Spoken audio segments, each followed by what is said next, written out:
नमस्कार स्टूडेंट्स, एक बार फिर हम कविता पढ़ेंगे। Elegy written in a country churchyard, written by Thomas Gray. जैसा कि मैंने पहले बताया था, इस कविता को मैंने 4 भागों में बांटा है। I have divided this poem in 4 sections for the shake of convenience, because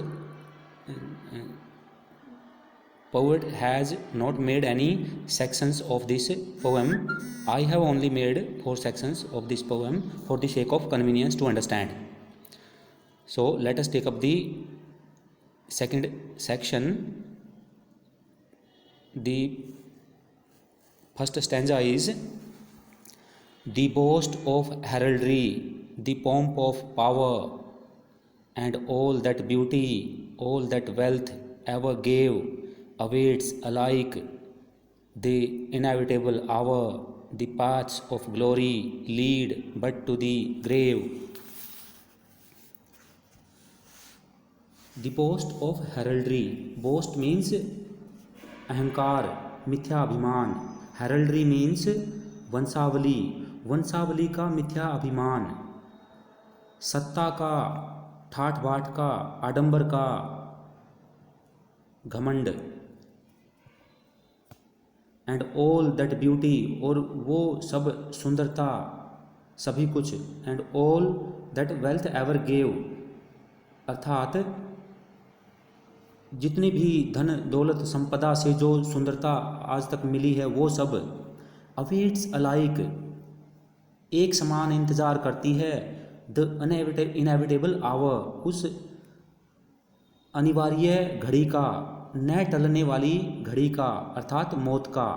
the paths of glory lead but to the grave, जो शान शौकत का रास्ता है, जो शान और बान सभी कुछ केवल ग्रेव की तरफ लेकर जाते हैं, यानी कि कब्र की तरफ ही सारे रास्ते जाते हैं शान बान के, शान शौकत के।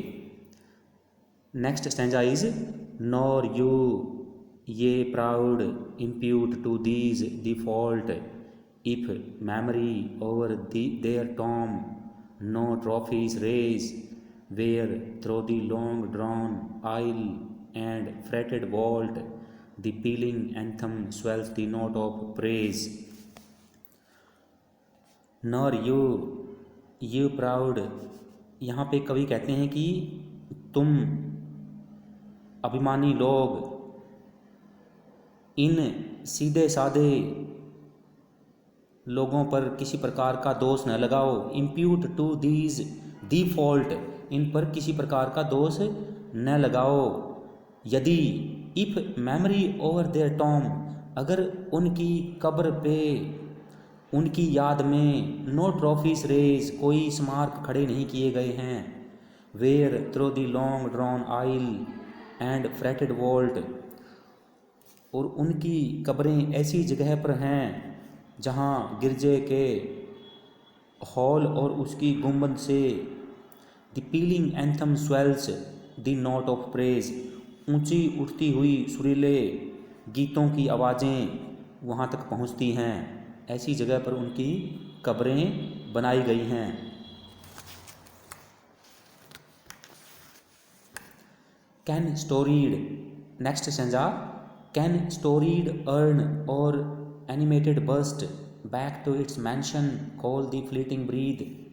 Can honor's voice provoke the silent dust, or flattery shoot the dull cold ear of death?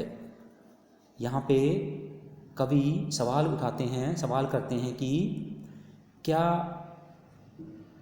भस्म, ऐसे भस्म कलश जिन पर कहानियाँ लिखी हुई हैं, या फिर एनिमेटेड बस्ट, एकदम जीवंत मूर्तियाँ, धड़ मूर्ति, बस्ट मीन्स मूर्ति, एनिमेटेड सजीव दिखने वाली मूर्तियाँ, back to its mansion call the fleeting breath, क्या उस धड़कती हुई सांस को वापस ला सकते हैं ये?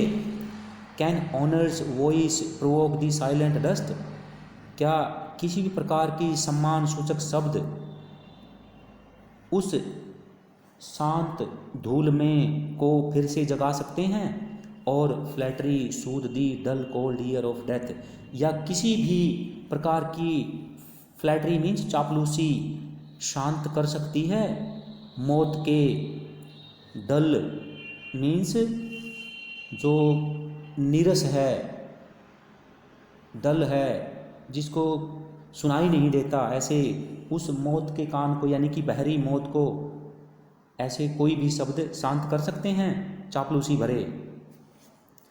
Perhaps in this neglected spot is laid some herd once pregnant with celestial fire hands, that the road of empire might have swayed or waked to ecstasy the living liar.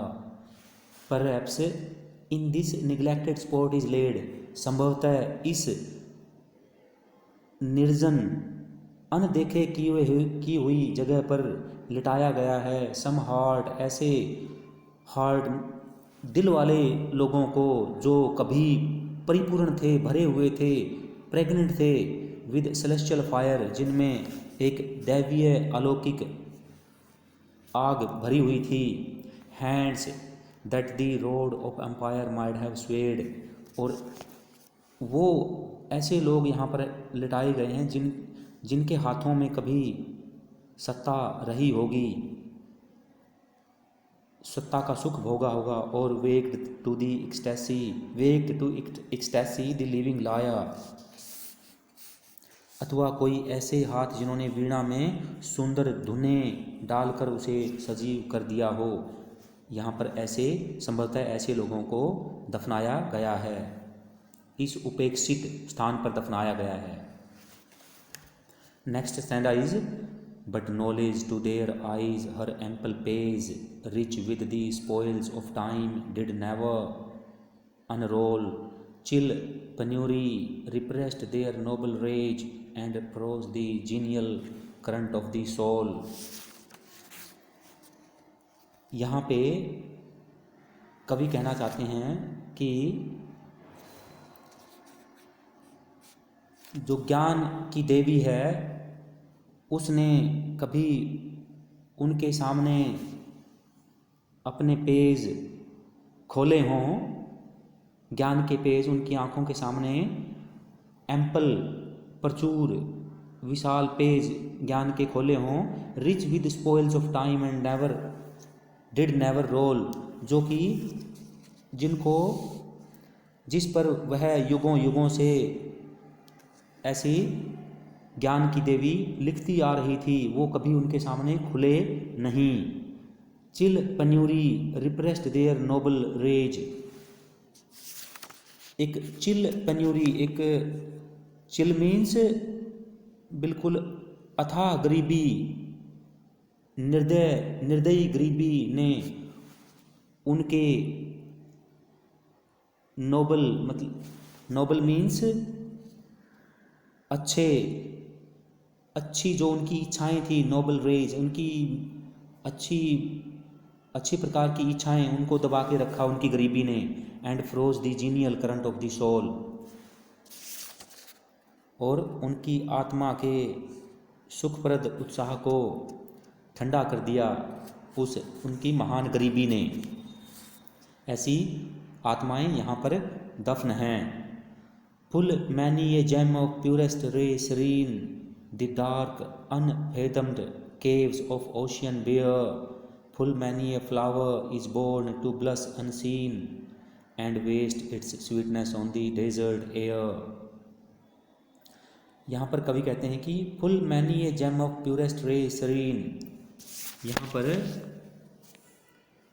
अति शुद्ध निर्मल चमक वाले अनेक रत्न सागर की अथाह गहरी कंदराओं में पड़े हुए हैं, शांत कंदराओं में पड़े हुए हैं।